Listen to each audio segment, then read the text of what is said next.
Hey guys, so today I'm going to be looking at crazy parent-teacher conferences. So yeah, let's just get right into the video. One of my students had failed all of his subjects and misbehaved the entire school year, so he wasn't going to graduate.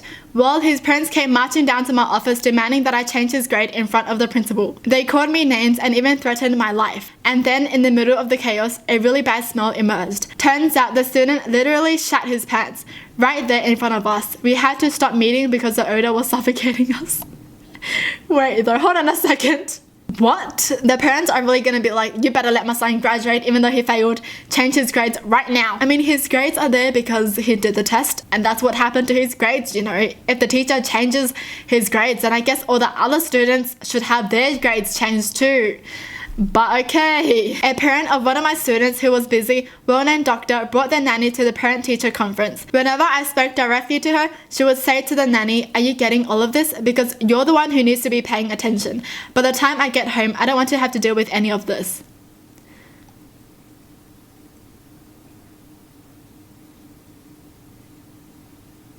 Wait, so the parent and the nanny was there, right?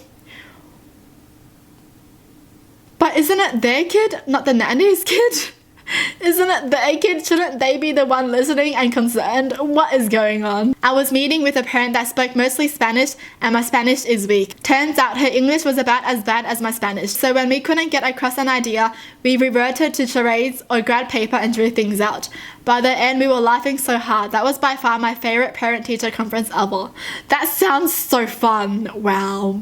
That's amazing. When teachers and parents get along, that's amazing. I was catching up on work in my classroom in between conferences when a mum came in wearing pink yoga pants and a parka, looking frazzled as hell. She immediately started bitching about how sorry she was for her daughter's behavior and how she doesn't do anything at home, and then about how the math curriculum is inadequate and all sorts of things that were on her mind. I couldn't even say a word the whole time. Well, the next conference showed up and the lady said, sorry, thank you for taking the time, and left.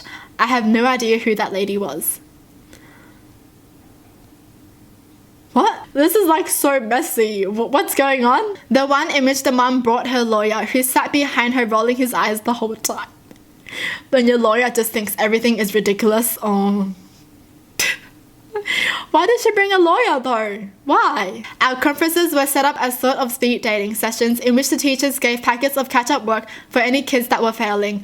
Well, at the end of the evening, a mum and dad plopped down into the chairs in front of my table, defeated, their arms full of fail packets from other teachers. The mum looked at me with tears in her eyes and asked, what does my son do wrong in your class? I was surprised by her question because I adored her son. He was one of my favorite students. So I took joy in telling them how the sun was an absolute bright spot in my day.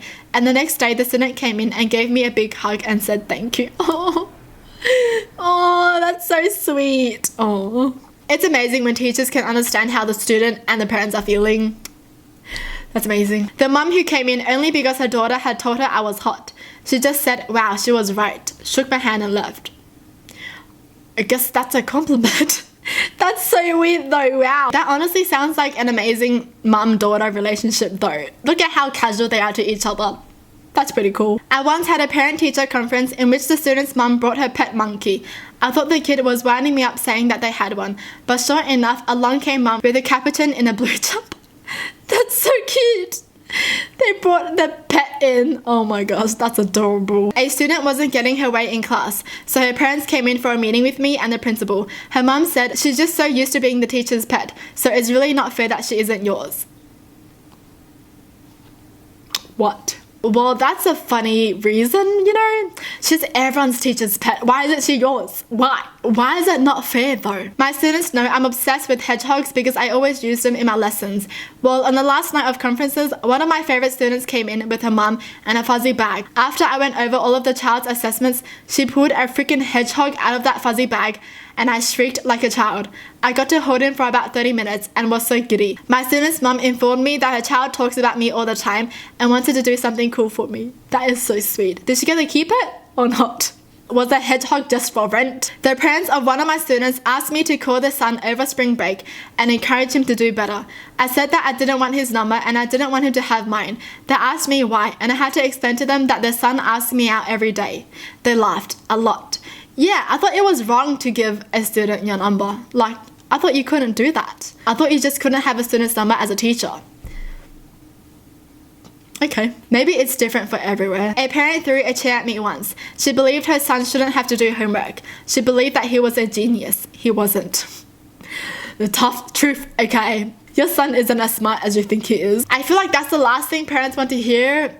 But still, why would you throw a chair at the teacher when it's not even their fault that your son just isn't a genius?